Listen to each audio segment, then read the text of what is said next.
planejando uma viagem ao Japão, mas você já pensou na mala lotada de roupas sujas? Relaxe, em muitos lugares tem lavanderias como esta aqui.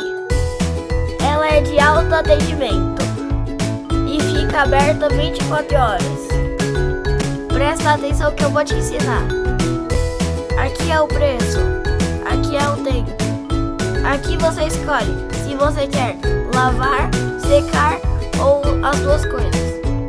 As moedas você coloca aqui.